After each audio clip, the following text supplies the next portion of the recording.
Okay, I'm going to wrap it up with this. I have been noticing lately the Manosphere, the Joe Rogan sphere, these right-wing comics who feel like, free speech means that I get to say fag and retard.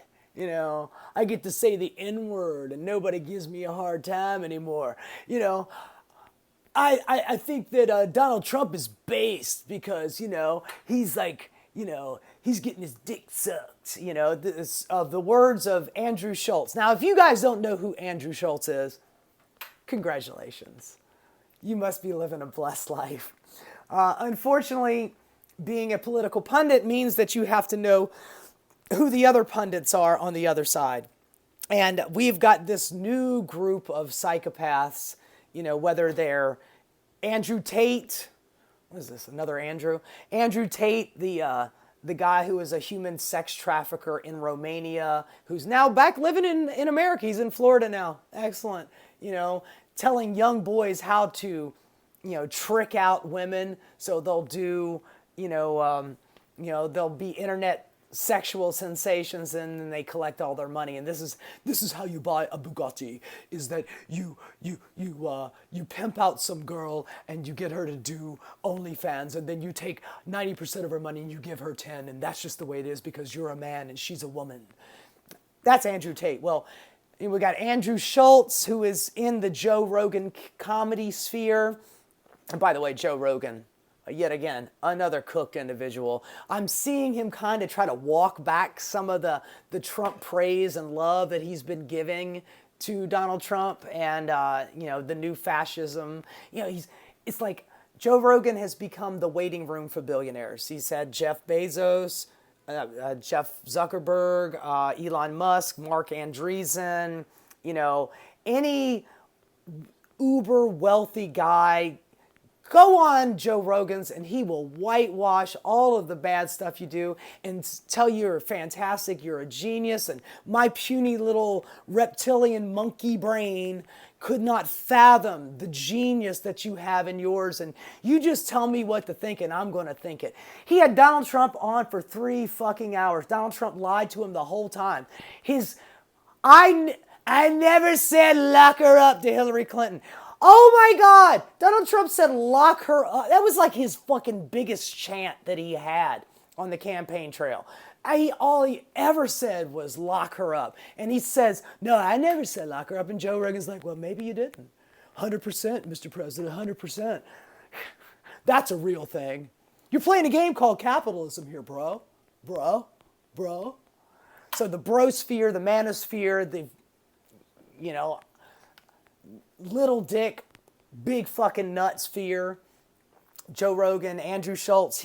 Andrew Schulz gives a little interview. It's going viral. It's like 45-second long little video. And he's like, I remember when the Democrats were cool with Bill Clinton and he was getting his dick sucked. And now the Republicans have become the new Democrats. And, Donald Trump's getting his dick sucked, and he's like, super macho and based. And, I'll go back to being a Democrat when Democrats get their balls back because Donald Trump's got all the balls now. What are you, 14? This dude is like a middle-aged guy in his 40s, talking like he's in middle school. These people are morons. And I saw Bill Maher, who, by the way, has been shit for years. Honestly, he's been shit the whole time. It's just for like 5-minute period under George W. Bush. He was saying things about how bad the war was, and then people were like, oh, well, maybe he's on our side. He's on the left. No, man, he's always been a libertarian, numbnuts. But, now his fascism is showing. He raised up that skirt, and a little bit of fascism came out. And, he raised up his skirt high enough recently so he could go to the White House because Kid Rock invited him, at the behest of Donald Trump. And Bill Maher pulled that little skirt up and he hopped on Donald Trump's lap and he rode that D. He rode it so hard. And then he came back and he, did a video where he was explaining the virtues of what he did because I'm helping America heal. And, I think that, fighting with them is not getting us anywhere. So I need to go over to Donald Trump. And, I met him and he's like super nice and he's like really friendly. And, I donated so much money to Barack Obama and they never gave me the big tour that Donald Trump did. And, they didn't tell me I was a special boy.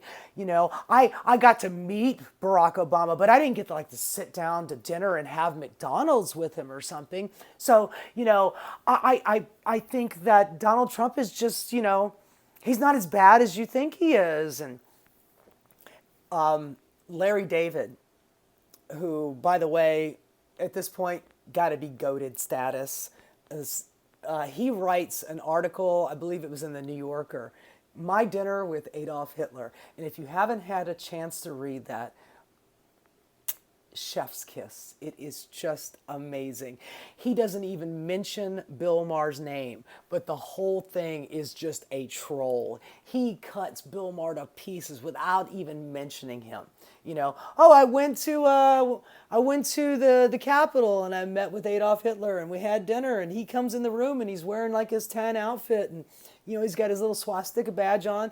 And I was, he walks in and I'm really nervous, but then he comes up, shakes my hand and gives me a big old smile. And I was like, wow, he doesn't seem like he's the evil, awful dictator. My friends told me not to do this, but now that I'm meeting him, he's like a super nice guy, this Adolf. I used to call him Hitler and now I just call him Al because he's like super cool and super nice. And, we sit down and have a meal and, he's just, maybe he's just a misunderstood guy.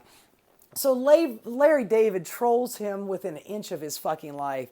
And I haven't seen Bill Maher answer. I don't even know if they're friends or not. But Bill Maher, if he actually had anything to say, he would probably say, oh, he's just too woke. And, he's with all the wokies out there. Because that's Bill Maher's ballywick.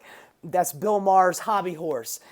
He's got no problems. He's a multimillionaire. The dude has been famous for 25 plus years. He's had his show Real Time forever. It would not shock me at all if he was a billionaire at this point. He's just got buckets and buckets of money. He never comes into contact with like regular common folk, so he has no idea. He's like one of those people who's like, what are you guys complaining about? I mean, how much is a banana anyway? Like $10 or something? Whatever. You guys are always bitching and complaining about stuff. The wokies, they're always wanting like rights and things. It's like, you guys are just so exhausting. Can't you just like get along, maybe? Like, how about, I got an idea. Y'all just be nice to Donald Trump and maybe he'll be nice to you. I mean, he's susceptible to flattery. And then there was this other guy I saw in an interview like last week. He used to be a Facebook executive. He's a billionaire, another one of these guys. His name is Chamath Palihapitiya. I'm mispronouncing it. Please don't take offense if you're an Indian person. I'm not very good at pronunciation and that kind of stuff. But Chamath was on that show, Trigonometry, which is Andrew Schulz's show. And he was complaining that he had donated so much money to Barack Obama. But, he only got a chance to meet him like once or twice. He had a dinner with him, but it's not like it was a private dinner. It was he and a whole bunch of other people. He goes, but I call up the White House now, Donald Trump's White House, and I say, hey, can you guys help me out with this thing, this deregulatory thing that I need? And somebody always picks up the phone and answers it. And one of the people on Trigonometry, I was shocked by, actually asked him the question. He was like, well, doesn't that say something? It's like, you tried to get in touch with Joe Biden and they would not return your call. They said that, the thing that you did was kind of mean, but you gave him a lot of money and you expect to get results because you gave him money. Doesn't that sound kind of corrupt? I mean, wouldn't you want a politician to not be swayed by money? I mean, isn't that kind of the whole point? You want your politician to actually make the right choice on the right policy and not be swayed by money. And then he's like, hey man, I've been doing this stuff, this Chimeth guy. He's like, hey man, I've been in the trenches for years. I mean, I'm a winner. I do things, you know. Why do you think we built this basketball champion? I think he's like a small part owner of the Golden State Warriors. And meanwhile, just, you know, what do they call that? You know, trading in on fake valor. It's like, yeah, I'm in the trenches, man. You know, we build teams like this, and, you know, and I donate lots of money, and you think I'm a stupid person? It's like, you sound really stupid, man. And then that guy on the trigonometry, not Andrew Schulz, but this other guy, and he's like, he goes, well, doesn't that say something that you're donating money to Donald Trump and they're picking up the phone? Doesn't that sound kind of corrupt? Because, man, I don't think you know what you're talking about. And he dresses this guy down because he's an entitled billionaire fucking guy. He's like, my wife, who's a pharmaceutical, or she owns a pharmaceutical company, she needed some deregulation. I made a phone call to Donald Trump and he fucking smoothed that shit right out. You know, I mean, we donated some money and you know, they're answering my phone calls. That is the fucking problem. That's what people are so goddamn upset about these days. The corruption is in our face. All those guys that went to the inauguration gave big, huge amounts of money to Donald Trump.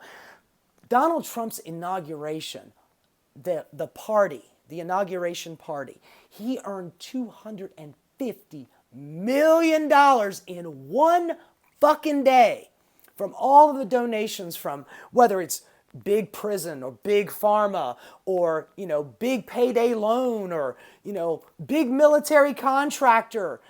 They all showed up there. Big tech, everybody showed up and gave $1 $2 $5 million. Donald Trump had to turn people away. There was so many rich people trying to get in that room for the party.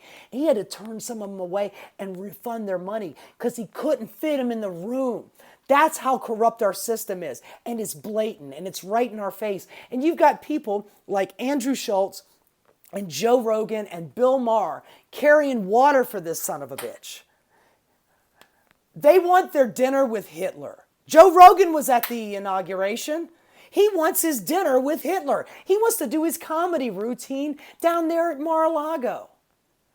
I mean, these people that talk about free speech and I'm just over here talking, I'm a comedian, and I'm having a conversation, I'm just having a conversation, bro. Just having a conversation, bro. Just intellectual, we're just having like a debate, man, an ideological debate. That's all we're having, bro. We're having a debate about having a debate later, man. You leftists, you don't want to have a conversation. It's like, you want to have a conversation that we already answered 100 years ago. Nazi bad. We already had that conversation. And of course, everybody that was around during World War II, they're all dead now. So there's nobody left alive to remember what happened at that time. We had that debate though. Nazi bad. Now you guys are like, well, I got an idea, how about Nazi good? I got my friend here, his name is Daryl Cooper, and he says that actually Adolf Hitler wasn't the real bad guy, man. It was Winston Churchill. He was actually the real, enemy of World War II. It wasn't Adolf or anything. Joe Rogan inviting these dipshits on to whitewash their fascism and cradle the nuts and work the shaft. And they getting a little pat on the top of the head. You're a good boy, Joe. You're a good boy, Mark Andreessen. You're a good boy, Andrew Schulz. You're a good boy, Andrew Tate. You Manosphere guys, man, you guys are the best boys, And if you donate enough money, you can come to the White House. Maybe I'll cut you a deal on something. You kiss my ass hard enough, you tell me how special I am, I'll tell you how special you are. Because that's what America is. You do something for me, I'll do something for you. You don't do nothing for me, maybe I'll burn your shop down. I'm just saying. I'm not from the mafia. I don't know what this Cosa Nostra thing is all about here or anything. But you do something good for me, I'll do something good for you. How about that? All right. So I hope Bill Maher enjoyed his dinner. I hope Andrew Schulz, enjoys the trolling that he's getting. They're dragging his ass. And I hope that Joe Rogan used to be the number one podcaster, kind of slipping down in the polls there, bro. Not looking as good as it used to be. But when you see these guys try to go, well, I didn't know that Donald Trump was going to do this. I didn't know he was going to, I didn't know he was going to be shipping people out of the country. No. Don't let him back out of this. No. You knew this shit. You knew it when you had him on your show for 3 hours. Both of them, Andrew Schulz and Joe Rogan, had him on the show. Just to do a little propaganda, just a little whitewashing. Make their audience go, whoa, he got along with Joe Rogan. Maybe Donald Trump's not so bad. And they go out there and vote for him. He's elected. Now he's the president. Thanks to you, Joe. Good job, buddy. Anyway, that's the show for today. I hope you guys are doing well. And please like and subscribe. I really appreciate it. Hope you have a great day. And I'll catch you next time. Take care. Bye-bye. Hey guys, thanks so much for watching. If you enjoyed what you saw, please like and subscribe. Keep rocking.